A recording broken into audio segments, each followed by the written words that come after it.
In the crystalline chambers of the Galactic Security Council's headquarters on Proxima VI, High Counselor Zarthel's translucent appendages trembled as he reviewed the latest intelligence reports. The holographic displays showed something unprecedented. Humans had achieved quantum tunneling technology centuries before any species should have been capable of such advancement. "Impossible," he whispered, his bioluminescent patterns flickering with distress. They were barely leaving their atmosphere 3 centuries ago. The chamber's other occupant, Security Director Nixis, moved forward on her gravitational platform. Her species, the Vedrani, had evolved beyond physical forms millennia ago, existing as pure energy contained within specialized suits. "The data is verified, High Counselor.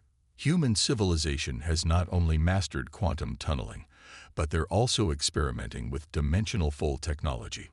Around them, the chamber's neural interfaces projected images of human research facilities scattered across their solar system. Each facility pulsed with energy signatures that shouldn't exist, representing technological achievements that violated dozens of galactic security protocols. "Have they detected our surveillance?" Zarthel asked, his outer membrane shifting colors with anxiety. "No," Nixis responded, her energy form brightening. "But that's what concerns us most. Their countermeasure systems are sophisticated enough to detect standard council monitoring methods. We only discovered these facilities because of an accident, a random gravitational anomaly that briefly disrupted their cloaking fields." The implications were staggering. Humanity had not only developed forbidden technologies, but had also created methods to hide them from the galaxy's most advanced civilization. The Council had always viewed humans as an ambitious species, but this level of technological advancement suggested something far more dangerous. They were becoming unpredictable. Zarthel activated the chamber's neural network, connecting with the Council's vast historical database. "Show me the development trajectory of other Level 3 civilizations," he commanded. The air filled with comparison charts, showing the technological progress of various species across the galaxy. Humanity's line shot upward at an impossible angle, breaking every known pattern of civilizational development. Director Nixis, Zarthel's voice carried the weight of centuries of responsibility. "What do your predictive models suggest?"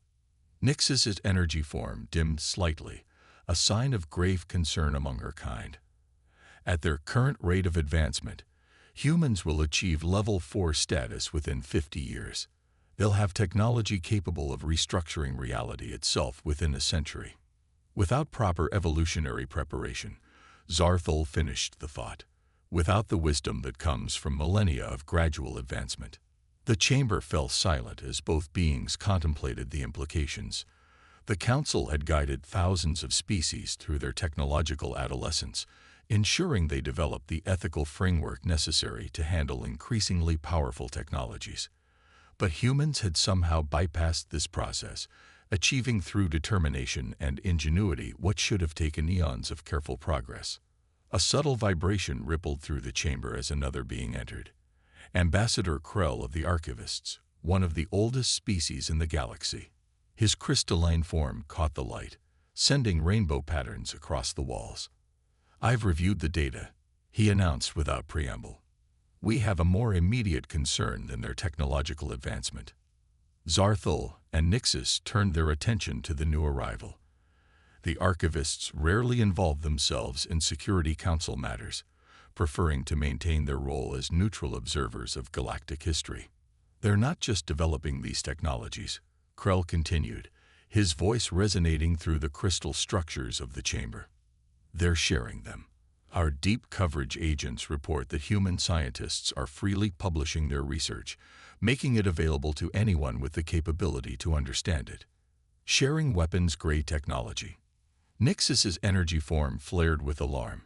"That violates every security protocol we've established." "They don't see them as weapons," Krell explained, projecting his own data into the chamber's neural network. "To humans, these are tools of exploration, of progress. They don't recognize the destructive potential because they're focused entirely on the possibilities." Zarthol's appendages coiled tightly, a sign of deep distress among his kind. We've seen this before, in the early days of the galaxy. Species that developed too quickly, that gained power without wisdom. None of them survived their own advancement. The humans are different, Krell observed, his crystalline form shifting to display historical data. Their development isn't linear. They don't build upon existing knowledge in predictable patterns. They leap. They make intuitive connections that defy our understanding of technological progress. Which makes them even more dangerous, Nixus argued. Unpredictability in a species with access to reality-altering technology is a threat to the entire galaxy. The chamber's neural network pulsed with new data as more reports flooded in. Human research facilities were becoming more active, their energy signatures suggesting experiments of increasing complexity and power. "We must act," Zarthol declared, his colors shifting to the formal patterns of council authority. "Prepare a containment proposal. We need to find a way to slow their progress before they advance beyond our ability to guide them." But as the three beings began their deliberations, none of them noticed a small anomaly in the chamber's neural network, a tiny fluctuation that suggested someone else was watching, learning, and preparing to warn humanity that their secret was out. The clock was ticking, and the galaxy's most established powers were about to learn that trying to contain humanity's bold advancement might be like trying to hold back the tide with their hands. The real question wasn't whether humanity was too bold to survive. It was whether the galaxy was ready for what humanity would become. Admiral Joanna Ramirez stood at the viewport of Horizon Station, Earth's most advanced research facility, watching the quantum field generators pulse with an otherworldly blue light. 20 years of human ingenuity had created something the aliens thought impossible. True manipulation of space-time itself. "They're here," announced Dr. Vikram Patel, the station's lead quantum physicist. His holographic display showed multiple ships dropping out of faster-than-light travel at the edge of the solar system. Council vessels, at least 15 of them. Ramirez straightened her uniform, a slight smile playing at her lips. Right on schedule. Director Wong's intelligence was perfect.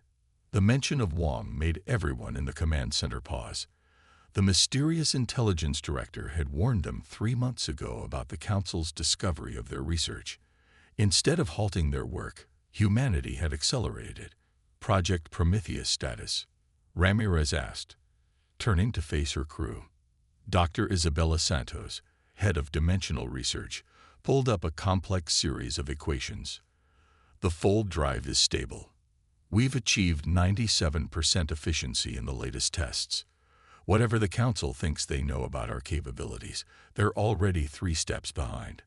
Screens around the command center lit up with incoming transmissions. The Council ships were broadcasting on all frequencies, demanding immediate compliance with their authority.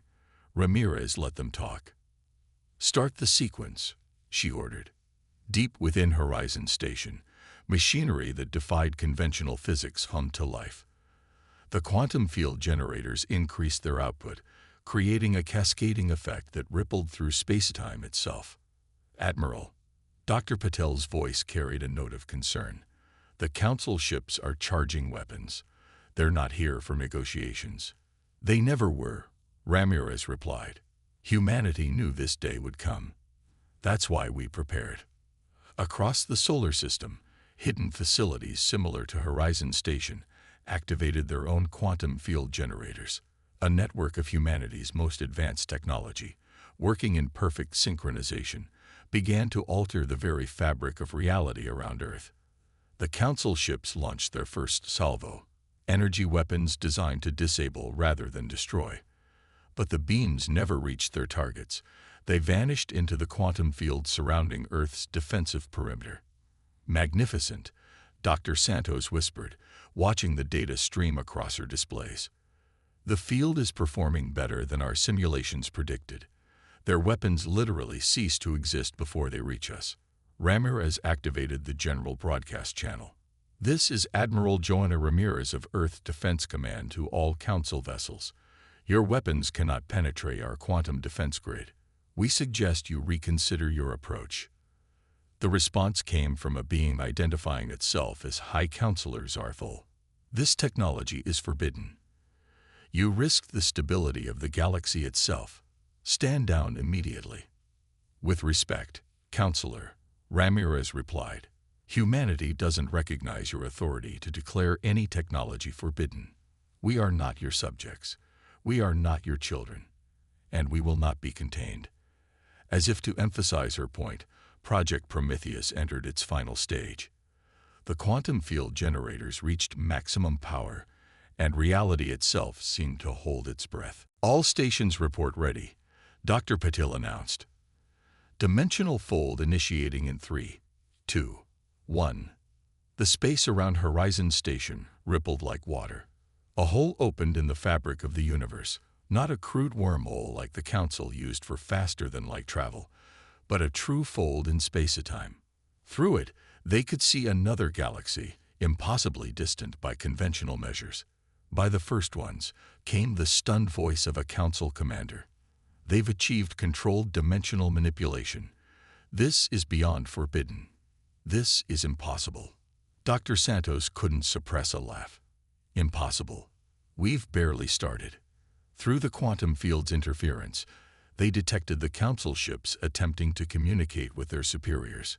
Their carefully planned show of force had been transformed into a demonstration of their technological impotence.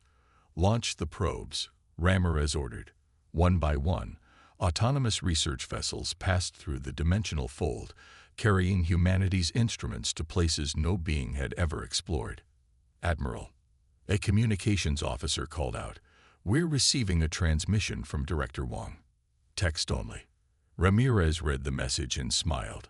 It seems we have friends in unexpected places. Some members of the Council's inner circle are questioning their approach to humanity. Our little demonstration has sparked quite the debate. They fear us, Dr. Patil observed. No, Ramirez corrected him. They fear what we represent. Humanity didn't wait for permission to advance. We didn't follow the prescribed path of development.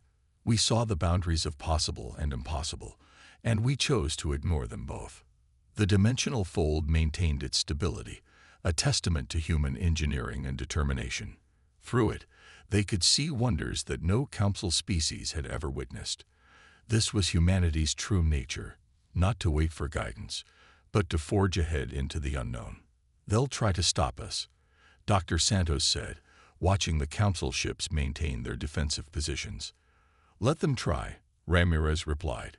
Humanity has hidden its true capabilities for long enough. Project Prometheus isn't just about exploring other dimensions.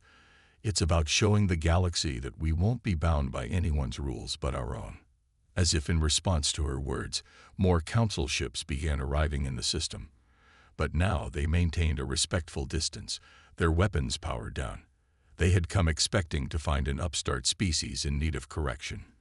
Instead, they found themselves confronting a civilization that had quietly surpassed their understanding of what was possible. The quantum field continued its silent operation, protecting Earth while humanity's probes explored realms beyond imagination. The message was clear. The age of Council authority over human development was over. The only question that remained was how the galaxy would adapt to this new reality. Director Wong's final message flashed briefly across Ramirez's personal display. Phase 1 complete. Prepare for contact with the dissidents. The real game was about to begin, and humanity was playing for stakes higher than even the Council could imagine. The secret meeting took place in the ruins of an ancient civilization on a planet that didn't appear in any Council records. Director Wong materialized from the shadows, her quantum displacement device humming quietly as it stabilized her presence. Across from her stood Archon Lizara, a being of pure thought and energy, one of the legendary dissidents within the Council. You've caused quite the stir. Lizara's voice resonated directly in Wong's mind. The Council is in chaos. Some call for immediate military action. Others suggest quarantine. A few even proposed full diplomatic recognition of human independence. Wong's expression remained neutral, but her eyes sparkled with satisfaction. And what do you propose, Archon? The energy being shifted, creating patterns of light that reflected off the crystalline ruins. We propose partnership. There are threats coming that the Council isn't prepared to face. Their rigid adherence to evolutionary protocols has left them vulnerable. The Void Hunters, Wong said. It wasn't a question. You know, Lysara's form flickered with surprise. We've detected them at the edges of our dimensional experiments. That's partly why we accelerated our research. Humanity suspected we weren't being told everything about the galaxy's dangers. Before Lysara could respond, both their quantum communicators pulsed with urgent signals. Back in Earth's solar system, everything was about to change. At Horizon Station, Admiral Ramirez received the emergency alerts first. Multiple quantum ruptures detected. These aren't Council signatures. Dark shapes emerged from the ruptures, ships of impossible geometries that seemed to absorb light rather than reflect it. The Void Hunters had arrived earlier than anyone anticipated. Full power to the quantum field. Ramirez ordered, "Get me Director Wong." But the quantum field, humanity's greatest defense, flickered uncertainly against this new threat. The Void Hunters' weapons weren't just energy or matter. They were something else entirely, something that existed between the dimensions humanity had just begun to explore. Dr. Santos rushed into the command center, her hands flying over the controls. They're using some kind of dimensional anchor. They're trying to collapse our quantum field by stabilizing local space-time. Clever, Dr. Patel muttered, already working on countermeasures. They're not attacking the field itself. They're attacking the principles that make it possible. The Council ships, still maintaining their watch over Earth, found themselves facing the same enemy. Their more conventional defenses proved even less effective against the Void Hunters' attacks. Wong's voice cut through the chaos on all channels. This is the moment of truth. Humanity's quantum technology and the Council's traditional defenses alone cannot stop them. But together. No. High Counselor Zarthel's voice interrupted. We cannot share classified defensive protocols with an uncontrolled species. The Void Hunters' ships pressed their advantage, their weapons tearing holes in reality itself. Earth's quantum field was holding, barely, but the Council vessels were beginning to fall. Ramirez made a decision. All stations, implement Protocol Omega. Divert power from the defensive grid to the Council ships. Give them a chance to survive. Admiral, Dr. Patel protested. That leaves us exposed. It proves we're better than they think we are. Ramirez replied firmly. Do it. Energy flowed from Earth's quantum field to the struggling Council vessels, strengthening their shields with technology they had deemed too dangerous to exist. The Void Hunters paused, seemingly confused by this unexpected cooperation. In that moment of hesitation, Director Wong and Archon Lysara appeared in Horizon Station's command center. Now, Wong commanded, full power to the dimensional fold. Understanding dawned on Dr. Santos's face. Of course, we're not trying to fight them. We're going to trap them. The dimensional fold that had been Earth's proudest achievement transformed into humanity's most powerful weapon. As the quantum field merged with the Council's defensive systems, it created a cascade effect, generating a massive dimensional pocket. All Council vessels, emergency temporal shift on my mark. Lysara broadcast. The Council ships, their pride forgotten in the face of extinction, obeyed without question. The Void Hunters realized too late what was happening. The combined power of human ingenuity and Council technology created a dimensional trap that not even they could escape. One by one, their impossible ships were drawn into the pocket dimension, their attempts to resist only hastening their imprisonment.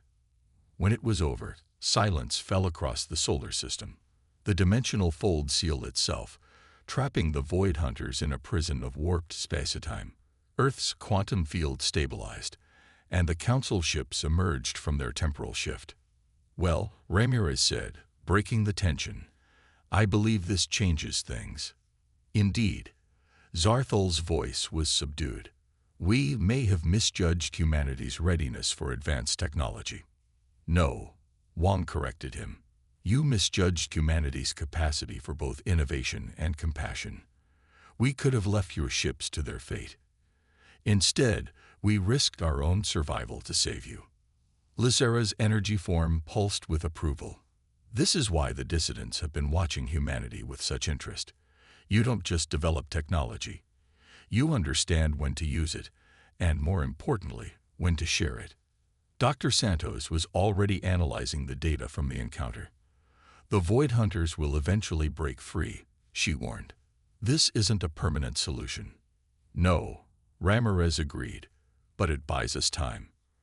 Time for humanity and the Council to prepare together. If," Zarthal interjected, "the Council agrees to such cooperation." Wong smiled mysteriously. "They'll agree. Because now they understand what we've known all along. The galaxy's greatest strength lies not in careful control, but in bold innovation tempered by wisdom and compassion." The quantum communicators buzzed again. The full council was convening an emergency session. The galaxy's power structure was about to undergo its most significant change in millennia, and humanity would be at the center of it all. The Grand Council chamber on Proxima VI had never seen such a gathering. Representatives from every major civilization in the galaxy sat alongside human delegates, the traditional hierarchical seating abandoned in favor of a circle that symbolized their new reality. Director Wong and Admiral Ramirez represented Earth, while Dr. Santos and Dr. Patel provided technical expertise. The Void Hunters' attack changes everything. Archon Lizara addressed the assembly, her energy form casting prismatic patterns across the crystalline walls. "We can no longer afford the luxury of controlled evolution." High Counselor Zarthal, his appendages now showing patterns of acceptance rather than anxiety, projected the latest analysis. "Our models suggest we have perhaps 3 standard years before they break free from the dimensional prison. We must be ready." 3 years. Dr. Santos leaned forward, her holographic displays spinning with calculations. "That's optimistic. Their dimensional technology is advancing even within the pocket universe. I'd estimate 18 months at most." A murmur of concern rippled through the chamber. 18 months to prepare for an enemy that had nearly destroyed them in minutes. "Then we must accelerate our plans," a new voice announced. From the shadows emerged first speaker Rin of the predecessors, a species so ancient they were thought to have ascended beyond physical form. Their appearance at the council sent shockwaves through the assembly. "The predecessors have watched humanity's development with great interest," Rin continued, their form shifting between states of matter as they spoke. "We recognize in them what we once were: bold, innovative, unbound by conventional limitations." Director Wong's eyes narrowed. "You've been guiding us." "Subtly," Rin acknowledged. "A whispered suggestion here, a dropped piece of advanced technology there. We needed to know if humanity would use such gifts wisely." "The quantum tunneling technology," Dr. Patel realized. "We didn't just develop it by chance." "The principles were yours," Rin corrected. "We merely accelerated your access to certain key insights. The dimensional fold, however, was entirely your achievement, something even we had not mastered." Admiral Ramirez stood, her voice carrying the weight of humanity's determination. "So we were an experiment, a test case for your theories about rapid advancement."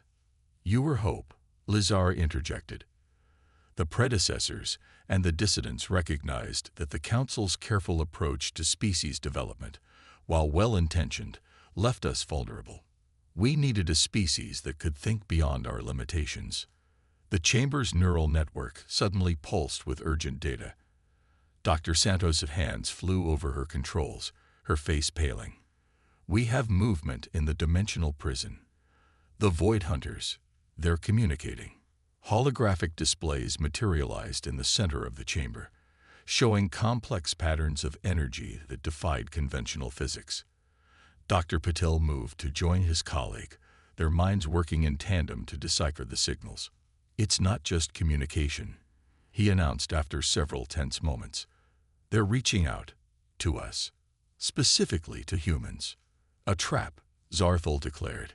They recognize humanity's quantum technology as a threat and seek to eliminate it.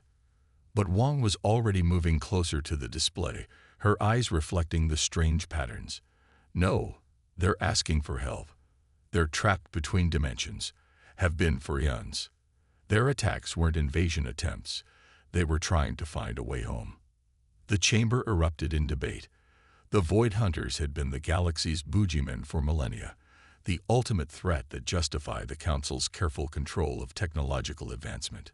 The suggestion that they might be something else entirely was revolutionary. Director Wang is correct, Rin confirmed. The predecessors have long suspected the true nature of the Void Hunters, but we lacked the means to communicate with them. Humanity's dimensional fold technology has created a bridge. Ramirez looked thoughtful.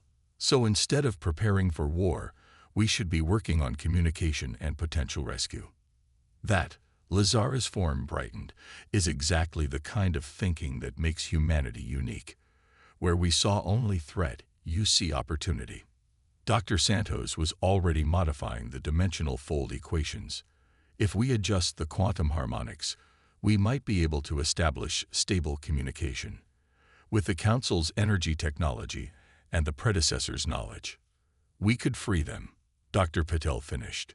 Give them a way to exist in our dimension without tearing reality apart. First Speaker Rin moved to the center of the chamber. This is why the predecessors chose humanity. Not for your technology, but for your capacity to see beyond conflict to possibility. The Council will assist, Zarthul declared, his colors showing patterns of commitment. We have much to atone for, having misunderstood both humanity and the Void Hunters for so long.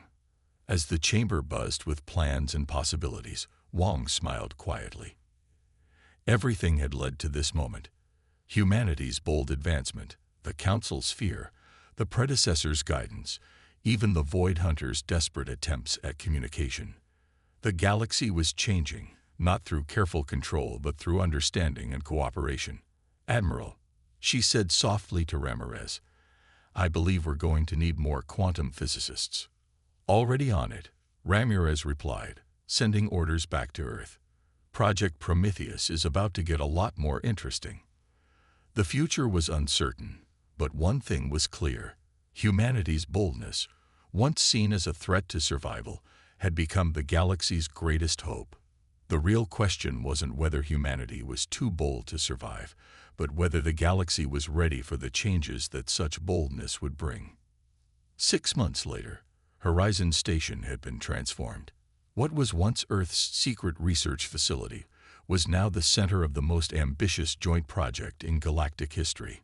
The quantum field generators had been modified with Council technology, while predecessor insights helped stabilize the dimensional folds that now served as communication channels with the Void Hunters.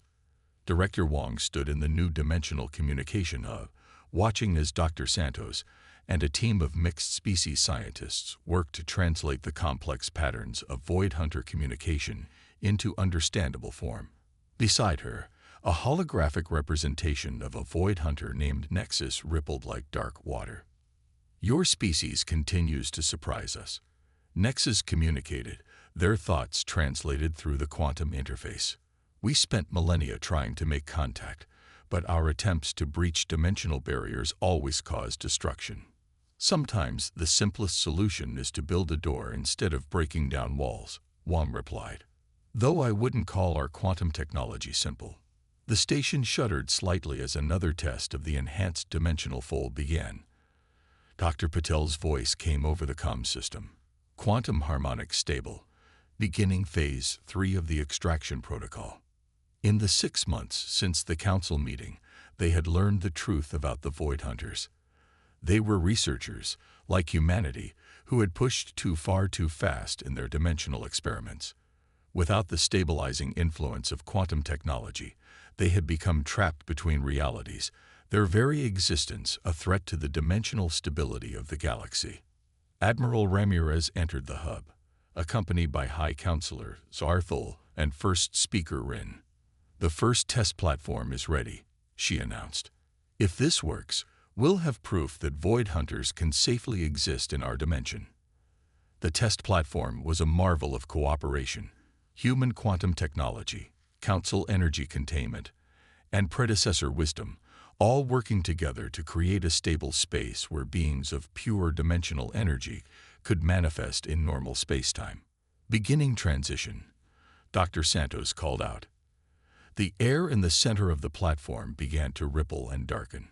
Through the quantum interface, they could sense Nexus's anticipation and fear. "Trust us," Wang said softly. "Like you trusted us to listen when everyone else saw only threat."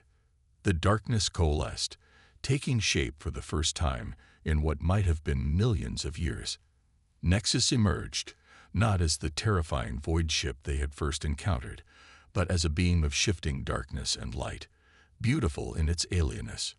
By the first ones, Zarthal whispered, his colors showing patterns of awe rather than fear. "We were wrong about so much." Nexus moved across the platform, testing their new form. "Freedom," they communicated, their thoughts now clearer through the direct interface. "But more than that, understanding." "This is only the beginning," Rin announced. The predecessors believed that with Void Hunter dimensional knowledge combined with human innovation, we might achieve what we never could alone. True mastery of the space between spaces. Dr. Patel was already working with his team to plan the next phase. If we can stabilize larger platforms, we can begin bringing more Void Hunters through. Their understanding of dimensional mechanics is centuries beyond even our most advanced theories.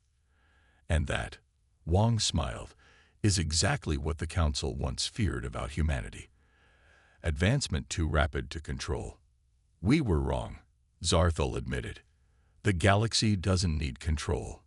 It needs innovation tempered by wisdom, boldness balanced with compassion." Admiral Ramirez watched as more scientists, human, Council, and now Void Hunter, began working together, sharing knowledge that would have been forbidden mere months ago. "So what happens now? Where does evolution take us from here?" Rin's form shifted, showing patterns that might have been amusement. "That, Admiral, is the most exciting question of all. The predecessors believed we had reached the peak of possible advancement. Humanity proved us wrong. And now, with the Void Hunters, the possibilities are endless." Nexus completed the thought, their new form pulsing with possibility. The quantum field hummed quietly, maintaining the delicate balance that allowed beings from different dimensional states to coexist. In the station's various labs, teams worked on everything from improved communication systems to revolutionary transportation methods. The fears of the past had given way to the possibilities of the future. "You know," Wang said to no one in particular, "the Council was right about one thing. Humanity was too bold to survive in the old galaxy. But we're not building survival anymore. We're building evolution." As if to emphasize her point, another Void Hunter began their transition on the platform, their darkness transforming into a new form of existence. The galaxy was changing, not through careful control or rigid protocols, but through the very boldness that the Council had once feared. Humanity had not only survived their own audacity, they had used it to transform the very nature of galactic civilization. The Council's fear that humanity was too bold to survive had been proven right in the most unexpected way. Humanity's boldness had made survival itself obsolete, replacing it with something far more interesting: the endless possibility of evolution. In the quantum labs of Horizon Station, beneath the watchful eyes of beings from across dimensional boundaries, the future was being rewritten. And it all began because one species dared to be too bold to simply survive. The end. This concludes our story of why the Alien Council believed humanity was too bold to survive, and how that very boldness ended up saving not just humanity, but reshaping the entire galaxy's understanding of existence itself. Would you like me to provide a summary of the major themes and character arcs throughout the 5 parts?